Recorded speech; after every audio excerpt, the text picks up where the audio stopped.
Maroko. Pak Mahmudin, apa kabar? Muklis, apa kabar? Sehat? Sehat, Selamat Pak. siang. Alhamdulillah. Alhamdulillah sehat. Masih di kantor nih? Kalau kami kebetulan saya tadi itu ada rapat staff tentang rencana repatriasi mandiri WNI yang stranded di sini, Pak Izhari. Jadi tidak work from home ya? Ya, sebetulnya work from home hari ini, cuma karena sepakat untuk rapat kantor, ya udah kita datang. Muklis, gimana kabar? Sehat? Alhamdulillah, Pak Izhari. Sehat aja, alhamdulillah. Luar biasa. Tapi lebih apa puasanya lebih bagus gitu. Pak Mahmudin sekarang pegang posisi apa ya? Pensosbud dan konsuler, Pak. Oke. Nah, kalau Muklis? Saya staf Pensosbud dan konsuler. Saya stafnya Pak Mahmudin, Pak. Oke. Kalau begitu bidang tugasnya lebih mengurus TKI ya? Mengurus TKI juga ya? Ya, lebih mengurus kepada pelayanan kepada warga negara Indonesia, ya, terutama fungsi perlindungan, dan tentunya di masa-masa COVID ini cukup ramai lah, cukup sibuk. Ya. Selain itu juga mengurus mahasiswa, Pak. Nah, adik-adik kita mahasiswa di sini juga ya kebetulan bidang kita yang mengurusinya. Ya. Apalagi di masa COVID ini. Ada berapa mahasiswa ya Pak Muklis? Ada sekarang ini tercatat 191 mahasiswa, Pak. Terdiri dari yang aliyah di sini, S1, S2, dan S3. Itu tersebar hampir di 8 kota di Maroko, Pak. Oh ya? Mungkin saya tambahkan, Pak. Paling banyak sementara ini di Casablanca, Fes, sama Rabat, gitu, Pak. Oh iya. Ya, mungkin saya tambahkan, Pak Is, untuk mahasiswa, untuk pelajar, itu selain yang disebutkan tadi tingkatan aliyah, kemudian perguruan tinggi, itu S2, S3, ada juga mereka yang belajar di Kutab, Pak. Mereka yang belajar non-degree, nyantri istilahnya. Oh itu. Ya, ada juga. Jadi belajar, mereka itu di bawah naungan daripada KBRI Indonesia di Rabat, Maroko ya? Ya, Pensosbud lah yang menangani itu. Oke. Pak, di dalam keadaan begini, keadaan COVID ini, tentu akan lebih sulit berganda penanggulangan yang harus dilakukan karena adanya social distancing, ada lockdown. Apakah di kota-kota ini ada lockdown? Alhamdulillah, Pak. Memang di Maroko ini diterapkan lockdown dan pembatasan sosial juga dilakukan. Sampai saat ini alhamdulillah warga negara kita ataupun pelajar kita tidak ada yang terkena COVID-19 ini. Oh begitu ya. Bagaimana Pak mengontrolnya? Karena Bapak sendiri dengan Pak Muklis kan kena lockdown, kan nggak bisa keluar juga. Apa ada kelonggaran khusus? Ya, pertama kalau untuk masalah itu kami secara khusus kalau ingin mengirimkan bantuan bahan makanan, kami minta izin ke Kementerian Luar Negeri Maroko yang berkoordinasi dengan otoritas tempat, sehingga kami alhamdulillah di jalan tidak mengalami hambatan. Gitu ya. Jadi ada semacam dispensasi diberikan bahwa ini boleh jalan karena ini adalah ada dispensasi. Ya, pertama sibuk dong, ya Pak Muklis. Iya Pak. Ya. Jadi ya memang apa namanya ya udah menjadi bagian dari tugas kita Pak, melindungi warga negara Indonesia yang ada di Maroko, terlebih adik-adik kita mahasiswa. Jadi memang ya seperti yang disampaikan Pak Mahmudin tadi Pak, itu kita pernah sudah 2 kali ke pusat-pusat konsentrasi adik-adik kita mahasiswa, memberikan bantuan sembako ke mereka Pak. Ya untuk katakanlah untuk menjadi penyemangat lah bagi mereka dan juga membantu mereka untuk meringankan beban mereka, Pak, selama masa lockdown ini. Pak Mahmudin, Pak Muklis, kan begini nih. Saya Siap. melihat suasana pada saat COVID-19 ini sekarang, itu di seluruh negara, itu memang menjadi sangat alert ya. Kemudian menjadi sangat genting, dan kemudian orang, situasi lockdown membuat orang tidak bisa keluar rumah, ya, work from home. Kemudian tentu dan penanganannya itu hampir sama di sebuah negara, di semua kota. Tetapi tentu ada hal-hal yang barangkali harus ditanggulangi secara khusus ya. Apalagi kalau Pak Muklis sama Pak Mahmudin kan ada ratusan mahasiswa Indonesia yang juga harus di bawah pengawasan, memelihara kesehatannya dan bagaimana. Bagaimana di apa ini, di Rabat ya, dan di kota-kota lain suasananya, Pak? Baik, terima kasih Pak. Jadi hal-hal yang jadi kendala buat warga kita adalah masalah izin untuk keluar rumah. Teman-teman mahasiswa, para pekerja spa yang kebetulan tidak bekerja karena situasi lockdown ini, mereka tidak mempunyai surat izin keluar untuk membeli bahan makanan. Meskipun tentunya kadang-kadang juga di warung-warung terdekat bahan makanan bisa didapat. Jadi salah satu hal yang kita lihat sebagai kendala adalah teman-teman itu tidak mempunyai surat izin untuk keluar dari daerah dari rumahnya gitu. Jadi keluar dari rumah juga ini, keluar rumah juga dilarang, begitu Pak?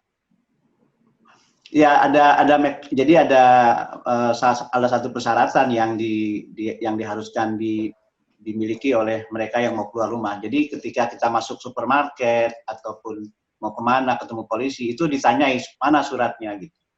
Ya. Itu sih Pak. Betul Pak. Oh, saya tambah Pak. Jadi pemerintah Maroko itu memberlakukan pidana Pak.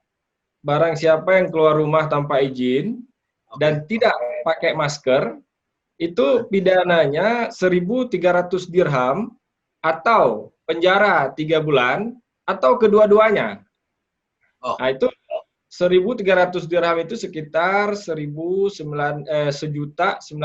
lah uang kita Pak, rupiah. 1.900.000 rupiah. Itu, jadi memang agak ketat, dan sampai dengan hari ini Pak, itu kepolisian Maroko sudah menangkap itu 22.000 orang katanya. Nah ini kemudian setelah diingatkan di awal itu diingatkan, kemudian dilepas. Nah, mengenai mereka belajar itu bagaimana sistemnya? Jarak jauh? Ya, jadi mereka belajar dari rumah, dan kebetulan juga sekarang kan masih belum mulai mata pelajaran ini. Jadi mereka semua online semua Pak belajarnya. Begitu Tidak ya? ada yang masuk kampus ya. Dan memang ya itulah Pak. Jadi seperti disampaikan tadi, kendaraan pun diawasi betul oleh polisi di jalan-jalan, sehingga mereka dengan sistemnya sendiri mencatat setiap pergerakan kendaraan. Jadi tidak boleh kalau dia bilang dia ke Takadum misalnya atau ke Haidala 1, nggak boleh dia keluar daerah selain itu. Pak Mahmudin, ini bukan pekerjaan ringan. Ya, mengawasi segitu banyak orang. Karena di Indonesia juga mengawasi orang itu juga susah. Karena kita ini memang dilahirkan sebagai orang yang bandel juga barangkali. Tidak begitu taat pada peraturan. Nah, tentu tadi Bapak mengatakan bahwa mereka itu harus keluar beli makanan. Nah, apakah tidak ada bantuan dari KBRI? Ya Pak, alhamdulillah Pak, KBRI sudah berhasil mengantarkan 2 kali paket bantuan ke warga negara Indonesia yang rentan terkena dampak COVID ini.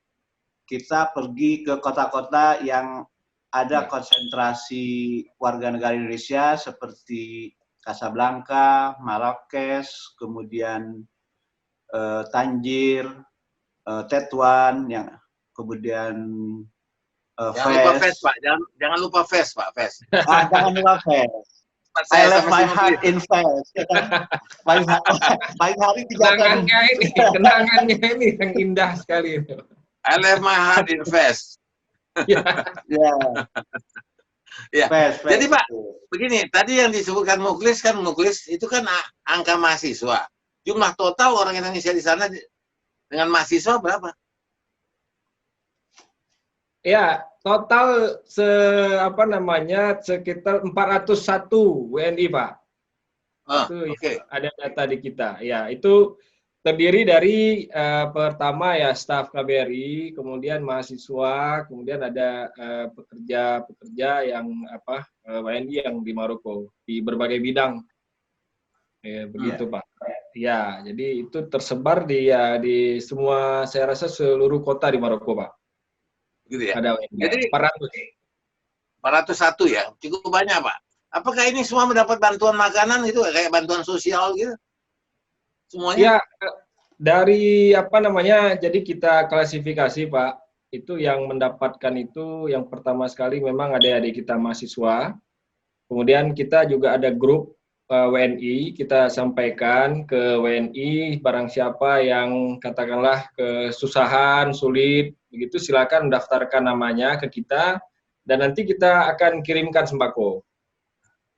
Alhamdulillah sudah 2 kali. Alhamdulillah sudah 2 kali kita, dan kita keliling seperti yang disampaikan tadi Pak, ke seluruh kota di Maroko. Ada sumbangan dari pihak-pihak tertentu. Misalnya saya tahu persis bahwa di Maroko kan ada pabrik Indomie misalnya. Ya. Ya, betul. Ya. Indomie nyumbang. Silakan Pak. Nyumbang. Dia membantu dia. Iya. Gimana Pak? Dia membantu juga. Jadi karena selain mahasiswa tuh ada di kita tuh ada pekerja-pekerja spa yang rentan, karena pada saat ini spa itu otomatis operasinya berhenti, libur, tutup. Ditambah lagi ada juga warga negara kita yang kebetulan stranded karena COVID tidak bisa pulang, karena waktu itu persis 14 Maret itu kan ditutup penerbangan itu. Jadi mereka tidak bisa pulang. Dan juga kita juga bantu ada beberapa WNI yang kebetulan suaminya sudah meninggal, kita bantu. Ya. Kita sampaikan bantuan. Ya. Jadi bantuan dari perusahaan-perusahaan Indonesia yang ada di sana itu banyak ya, cukup bagus lah Pak ya. Ya, mereka cukup perhatian. Artinya dengan memberikan dalam bentuk natura ya, artinya kalau Indomie nyumbang Indomie, dan tentunya masyarakat kita ya rindulah dengan Indomie ya. Iyalah. Senang dikasih Indomie. Iya. Ya, saya rasa itu sangat membantu sekali bagi mereka, apalagi para kita punya mahasiswa. Mereka kan jauh dari orang tua. Ya. Orang tua mereka itu adalah Pak Mahmudin, adalah Muklis, dan orang-orang yang ada di KBRI. Dan itu tempat mengadunya. Nah, betul. Saya tadi pertama kali sudah senang, dikatakan tidak ada satupun dari warga Indonesia yang di sana, yang 401 orang itu yang terindikasi. Ya. Tidak ada, betul-betul ya Muklis, ya nggak ada ya? Betul, nggak ada Pak. Alhamdulillah Pak, sehat walafiat semua, puasa semua bagi yang beragama Islam.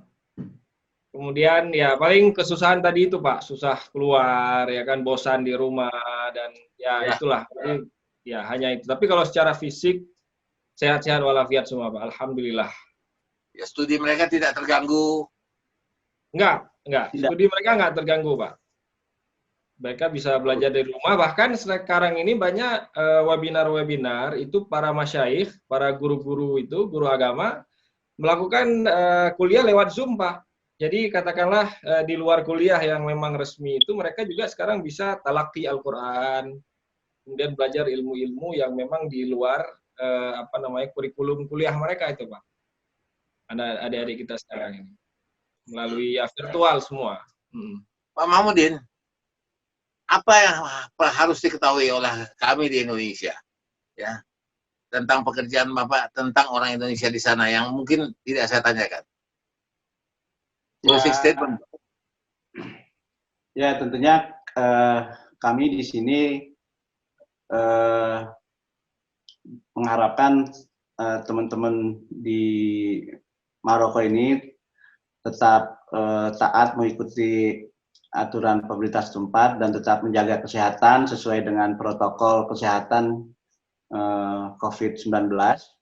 Insya Allah dengan mengikuti itu teman-teman semua di Maroko ini bisa terjaga kesehatannya dan sehat. Alhamdulillah. Alhamdulillah. Pak Muklis, bagaimana? Anda orang lapangannya nih. Ya, Pak. Saya ingin menyampaikan di sini melalui speak up ini luar biasa, Pak. Yang pertama, kami rindu sekali dengan Pak Izari ini, ingin ngopi bersama lagi dengan Pak Izari. Yang kedua, Pak, kami ingin yakinkan bapak-bapak, ibu-ibu yang ada anaknya belajar di Maroko. Alhamdulillah, anak-anak bapak dan ibu sehat walafiat semua di sini. Dan ini boleh iklan di sini, Pak? Ya, silakan. Ya, jika bapak-bapak dan ibu-ibu ingin mengetahui kondisi langsung anak bapak atau anak ibu yang belajar di sini, bisa menghubungi hotline KBRI Rabat. Nomornya +212 661 09 5995. Insya Allah. Ulang sekali lagi Pak Muklis. Oke, sekali lagi ya Pak. +212 661 09 5995. Insya Allah Pak, jam berapa saja Bapak dan Ibu telepon dari Indonesia atau WhatsApp, insya Allah kita balas Pak. Karena nomor ini 24 jam dan memang kita standby, kita hadir untuk warga kita hadir untuk melindungi warga dan insya Allah, atau jika ada saudaranya yang stranded di Maroko yang belum ada datanya di kami, bisa menghubungi nomor ini, insya Allah akan segera kita kita jemput atau kita perhatikan insya Allah Pak. Demikian Pak Izari. Baik, Pak Mahmudin, nanti saya akan telepon lagi kapan-kapan. Kalau bisa saya juga mau bicara dengan para mahasiswa. Ya, tolong diaturkan nanti. Saya mau nanya bagaimana mereka menjalani hari-harinya. Pak Mahmudin, terima kasih. Tambah sehat. Kita jalan-jalan lagi kapan-kapan, Pak. Baik juga, tambah sehat ya. Jaga kesehatan.